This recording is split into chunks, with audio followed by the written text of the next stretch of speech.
Hello बच्चों, let's read the question. Filters are used along with a full wave rectifier to first option is remove AC part from the output, B is remove DC part from the output, C is mix AC and DC, and D is none of the above.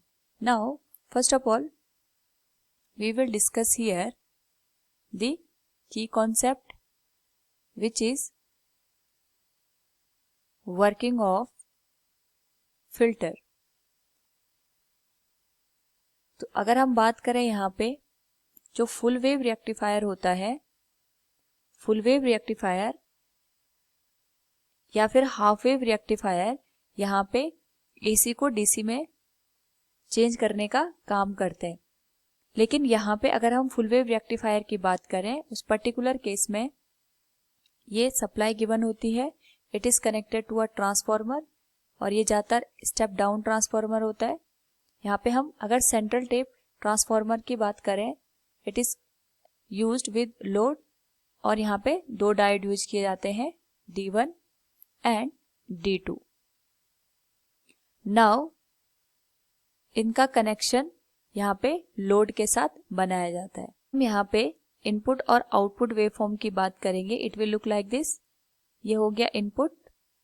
यहाँ पे जो AC है ये हर एक particular time के बाद खुद की पोलैरिटी को रिवर्स कर देता है. इसके रिस्पेक्ट में अगर हम यहाँ पे आउटपुट को देखें तो it will look like this.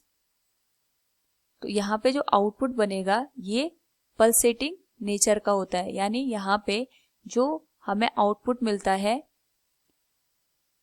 इसकी पोलैरिटी तो सेम रहती है थ्रू द लोड, बट यहाँ पे जो वैल्यू है दैट गेट कॉन्टिन्यूसली चेंज. यहाँ पे जो वैल्यू है वो लगातार बदलती रहती है.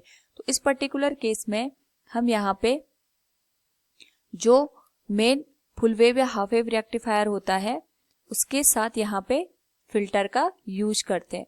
तो जो ये फिल्टर होता है यहाँ पे जो रिपल्स बनती हैं आउटपुट पे, उन रिपल्स को या फिर उन AC कंपोनेंट को यहाँ से रिमूव करने का काम करता है, ताकि हमें जो आउटपुट है इस आउटपुट पर प्योर